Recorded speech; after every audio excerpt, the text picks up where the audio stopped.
What's up? Call me Stom Wabuko, aka Al-Madusi. That's STOM, no R. I am a performing poet, musician, and creative. Maybe if I keep my opinions and questions to myself, then we'll find peace because we're living in the same house. But I don't feel at home. I started performing spoken word poetry back in 2014, and my first piece was sort of an accident. Yeah, I didn't even know I was writing a poetry piece when I was writing it. It was basically me praying to God. I had just been robbed. That was January 15th. I had just been robbed a laptop and a phone. So on the 16th, I was walking to school and just praying while walking. Then I realized, well, this prayer has some rhythm to it and has some flow. So I decided to write it down, everything that I was feeling. And I went and talked to my youth pastor and told him what I was thinking and what I had written down, and he allowed me to perform it in front of the church. So from that performance, now I started getting people who knew what poetry is and what spoken word poetry was, and from there, that's when I started the journey of discovering what this beautiful gift of spoken word poetry was. Poetry allows me to speak my mind and express myself freely, creatively, and in whichever way I want to. That's why I love it, and I also get to engage with my audience and everybody I'm speaking to or speaking with. Each piece is created differently. There are pieces that I just start writing once I get like one line, and I keep writing and writing, not knowing where it's going to lead. Then after I finish, that's when I look at it and see what I've come up with. Sometimes I get called to themed events, so I have to write to a particular theme, and also I write according to other different projects that you might have. Like I have a piece on food security in Africa, so I write to that piece. Yeah, so I don't have a specific style of writing, but I just go with the flow of emotions and creativity.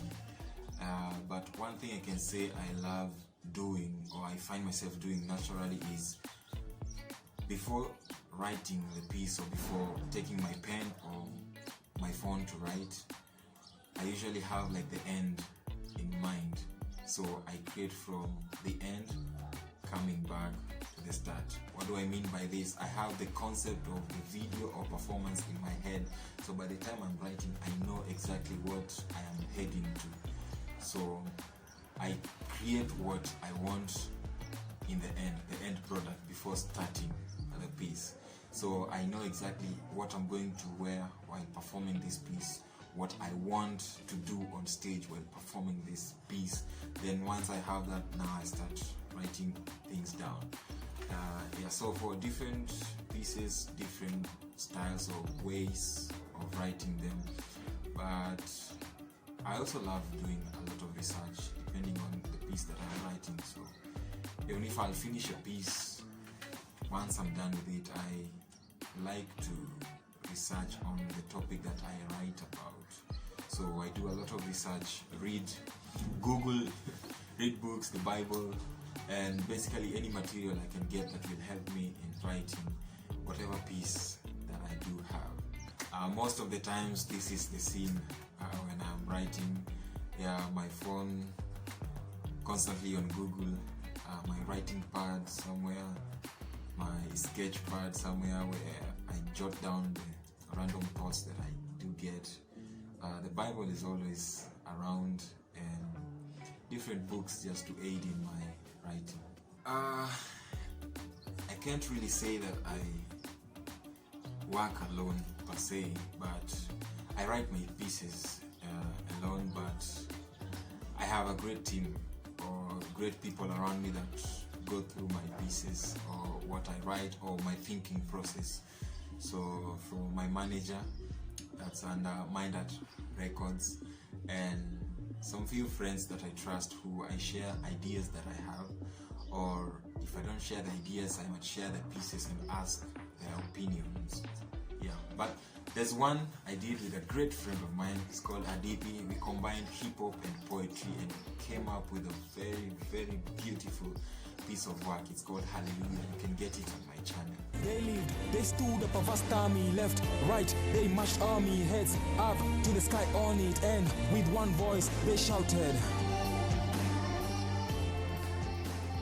Again, just like my writing process, the way I approach clients or I get clients is different, because I have those who contact me after seeing my work or witnessing my performance. There are those that we go after. That's me and my team. Spoken word poetry is still young in the country and growing, so this means most people are still trying to understand it, and that results to it not being given the respect that it deserves. So you find that even the payment for performances, people wonder why they need to pay for the amount you quote when it's just spoken word. You're just going to speak. Yeah, so I think we still need time for it to be understood and accepted. Over the years, I have learned that there's beauty and power in knowing yourself, learning what works for you, and carving your own path.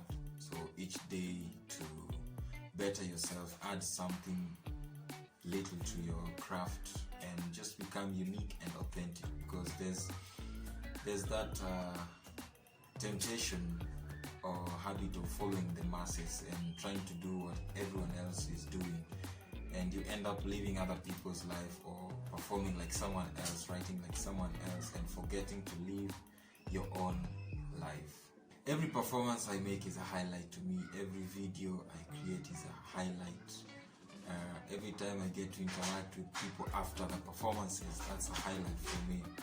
But I can say the one that tops the list is performing for my boys or my fellow brothers in the juvenile prison committee. Yeah, there's a program we're running with them, mentorship program, and every time we link up every Thursdays of the week, it's a wonderful time and a highlight for me to get to share my poetry and things that I've learned in life with them. Yeah, to anyone out there who wants to try out spoken word poetry, I'd say passion alone is not enough. Yeah, you've got to put in the hours. So investing a lot, just like any other business, investing in your mind, investing in how you're going to perform, investing in your writing, and investing in the right people, because if you have the wrong people around you, then they're not going to do you good. Knowing how to tap into the right people that you need to grow your craft. My goal and dream is to just be effective, true to myself, and faithful with whatever ideas and whatever stage that God puts me in.